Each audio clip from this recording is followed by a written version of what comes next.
काय सांगाल या ठिकाणी राष्ट्रीय समाज पक्ष फलटण पंचायत समिती जिल्हा परिषदेसाठी किती उमेदवारी आज दाखल केली आहे?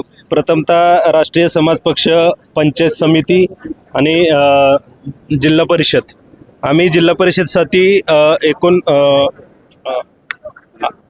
5 उमेदवार दिलेले आहेत आणि पंचायत समितीसाठी आम्ही टोटल 7 उमेदवार दिलेले आहेत. त्याच्यामध्ये वाटर निंबाळकर गट मधून जिल्हा परिषदसाठी रासपचे जिल्हाध्यक्ष खंडेराव सरक यांना आम्ही उमेदवारी देण्यात आलेली आहे. त्याच्यानंतर सुरवडी पंचायत समिती मधून आम्ही गणामधून निलेश लांडगे हे माजी युवक रासपा अध्यक्ष यांना आम्ही उमेदवारी दिलेली आहे. तसेच वाटर निंबाळकर सर्वसाधारण महिला याच्यामधून आम्ही डवळ येथील ॲग्रिकल्चर झालेली एक कन्या संजना खरे हिला आम्ही उमेदवारी दिलेली आहे. तसेच पुढचा जिल्हा परिषद गट म्हणजे तरडगाव जिल्हा परिषदमधून रासप नेते शेखर खरात यांना आम्ही उमेदवारी देण्यात आलेली आहे. तसेच तरडगाव पंचायत समिती मधून तालुकाध्यक्ष महादेव कोळाळ यांच्या पत्नी शीतल महादेव कोळाळ यांना उमेदवारी देण्यात आलेली आहे. तसेच कोळकी जिल्हा परिषद गट मधून रासप प्रदेशाध्यक्ष काशीनाथ नाना शेवते यांना रासपतर्फे मैदानात उतरवलेलं आहे.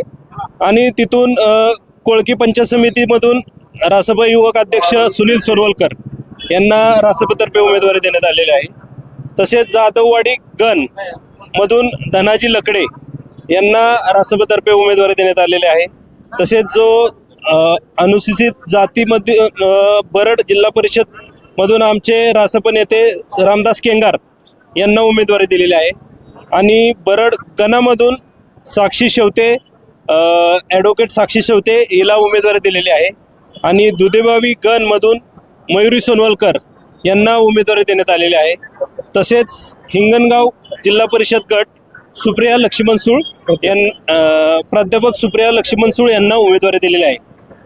तसेच रासप फलटण तालुक्यामध्ये सर्व ताकदीनिशी ही जिल्हा परिषद पंचायत समिती निवडणूक ला सामोरे जाणार आहे.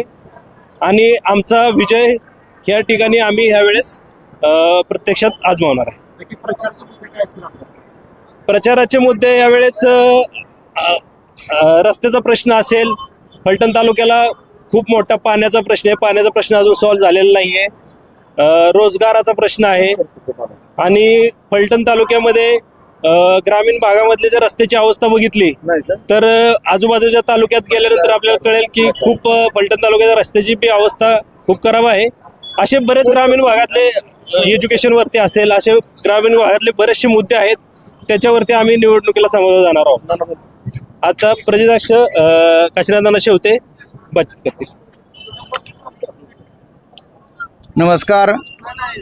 जिल्हा परिषद पंचायत समिती स्थानिक स्वराज्य संस्था निवडणूक 2026 या निवडणुकीच्या माध्यमातून फलटण तालुक्यामध्ये राष्ट्रनायक माननीय महादेवराव जानकर साहेब यांच्या नेतृत्वाखाली राष्ट्रीय समाज पक्ष निवडणुकीला सामोरं जात आहे. आणि या निवडणुकीला सामोरं जात असताना 5 जिल्हा परिषद गट आणि 7 पंचायत समिती गणामध्ये आम्ही राष्ट्रीय समाज पक्षाच्या माध्यमातून उमेदवार उतरवलेले आहेत.